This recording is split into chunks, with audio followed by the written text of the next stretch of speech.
A young driver passed a toll booth and, seeing the pretty toll booth attendant, struck up a conversation, saying, "You're so beautiful.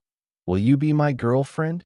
The attendant replied, "Your ambitions are too high. I'm not good enough for you." The young man asked, "What makes you think my ambitions are high?" The attendant retorted, "You're like a toad trying to eat swan meat. Isn't that ambitious enough?" The young man, speechless and blushing, scratched his head and handed over his phone bill. When he was getting the receipt, he stammered, "My name is Zhang Lei. I drive long distances. I'll be passing through here every day from now on." The attendant didn't look up, pointing to the next truck ahead. Zhang Lei started his truck and saw in the rearview mirror the girl at the toll booth, head down, organizing receipts. Sunlight fell on her profile, and her hair was tied in a neat ponytail. From that day on, Zhang Lei's truck would appear at window number 3 of that toll booth every day without fail.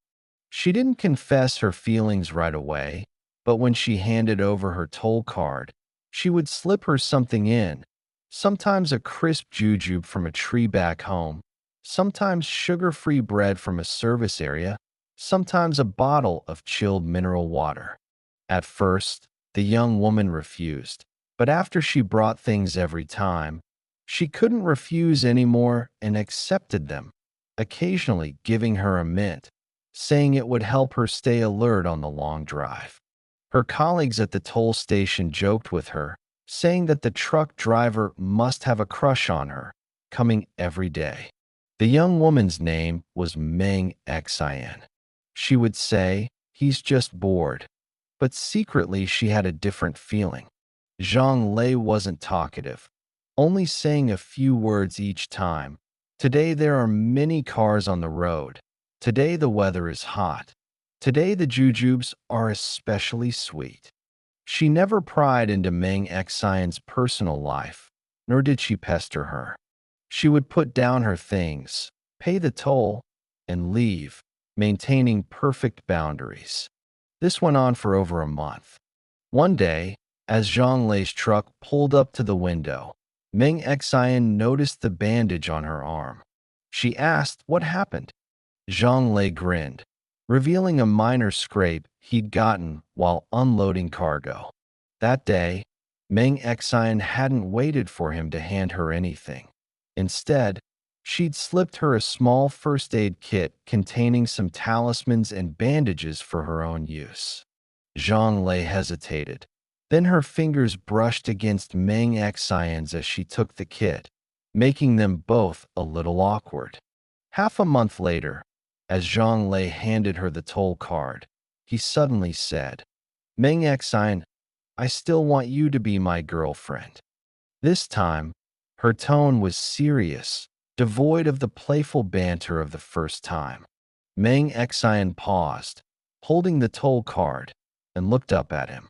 Zhang Lei's eyes were bright, his face tanned from years of long-distance driving, but he looked very reliable.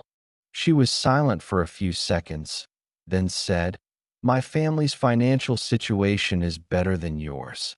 My parents won't agree, and I don't want to date anyone." Zhang Lei, who was rarely home, didn't say anything, paid the toll, and drove off. For 3 days after that, Meng Xian didn't see Zhang Lei's truck. She felt a little empty inside. Her colleagues said, "Maybe he gave up.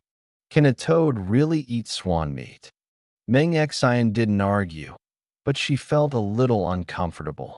On the afternoon of the 4th day, Zhang Lei's truck finally reappeared at window number 3. He handed over the toll card and took a property certificate from the passenger seat. Meng Xian was stunned. Zhang Lei said, "I bought a house in the city. The down payment was saved from 5 years of long-distance driving. I won't drive long distances anymore. I'll find a dispatch job at a logistics company so I can go home every day. I know I don't have much money right now, but I can endure hardship, and I can be good to you." Meng Xian looked at the property certificate, The name was Zhang Lei, and the address was in a residential area near the toll station. She wavered a little. Just as she was about to say something, she heard her colleague's voice behind her.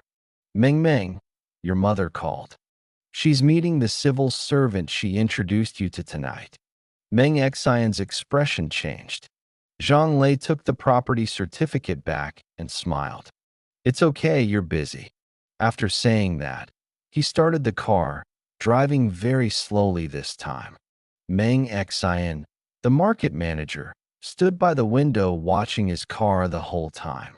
After Zhang Lei left, Meng Xian called his mother, replying that she wouldn't meet him. Her colleagues all said he was foolish for not choosing a civil service job over a truck driver. Meng Xian ignored her mind preoccupied with Zhang Lei's appearance, the bandage on his arm, and the property deed he had handed her. The next day, Zhang Lei came again. As soon as he parked, Meng Xian handed him a slip of paper with his phone number on it.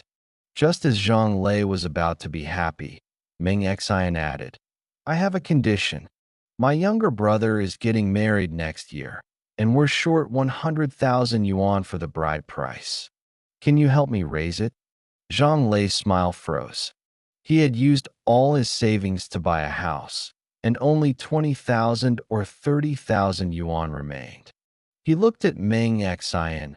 Her eyes were calm, making it impossible to tell if she was testing him or genuinely trying to make things difficult for him. Zhang Lei remained silent for a long time before saying, I can give you an IOU. I'll definitely raise the money within 3 years. Meng Xian didn't speak, but simply handed him the toll receipt. Zhang Lei took the invoice and started his truck. After that day, the toll booth staff never saw him again. Some said Zhang Lei felt Meng Xian was deliberately making things difficult for him by taking a different route. Others said he went to borrow money, trying to scrape together 100,000 yuan. Still others said Meng Xian wanted him to give up. After all, a civil servant and a truck driver were from completely different worlds. Meng Xian still worked at window number 3 every day, but she never accepted snacks or fruit from anyone again. She had that phone number saved in her phone, but never called it. Sometimes, watching the trucks drive by outside the window, she would wonder if Zhang Lei would ever come back. Meanwhile, hundreds of kilometers away at a construction site, Zhang Lei was carrying bags of cement up a building. His shoulders were chafed, his clothes soaked with sweat, and in his pocket was the slip of paper with the phone number and an unfinished IOU. Zhang Lei kept thinking, would Zhang Lei ever come back?